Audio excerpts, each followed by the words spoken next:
অপেক্ষার অবসান শেষ। আপনাদের জন্য জুনের 1 তারিখে চন্দ্রমল্লিকা গাছ লাগানোর জন্য রেডি করে পেরেছি শয়ে শয়ে চন্দ্রমল্লিকা গাছ। প্রচুর ভ্যারাইটি অ্যাভেলেবেল আছে। এই দেখুন এবারের অ্যানিমনের গাছগুলো কত সুন্দর, কত অ্যাট্রাকটিভ, প্রত্যেকটা ভ্যারাইটি কিন্তু। আর আপনারা যারা বলেন যে গাছ একটু বড় দেবে, আপনাদের একটা কথা বলি, এই যে চার পাতার গাছ, এই যে এই গাছগুলো আপনি দেখতে পাচ্ছেন বা এই গাছগুলো আপনি দেখতে পাচ্ছেন, এই রকমই কিন্তু ডগ হয়। এর থেকে বড় ডাল কাটিংয়ে কিন্তু চারা করা হয় না, তাই আগেই আমি দেখিয়ে দিচ্ছি এরকম ডাল কাটিংয়েই কিন্তু চারা করা হয়।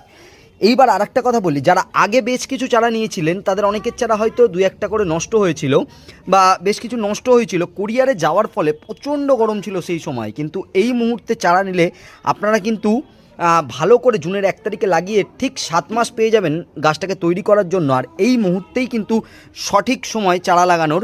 তাই চারা বুক করার জন্য এক্ষুনি ফোন করে ফেলুন 70592006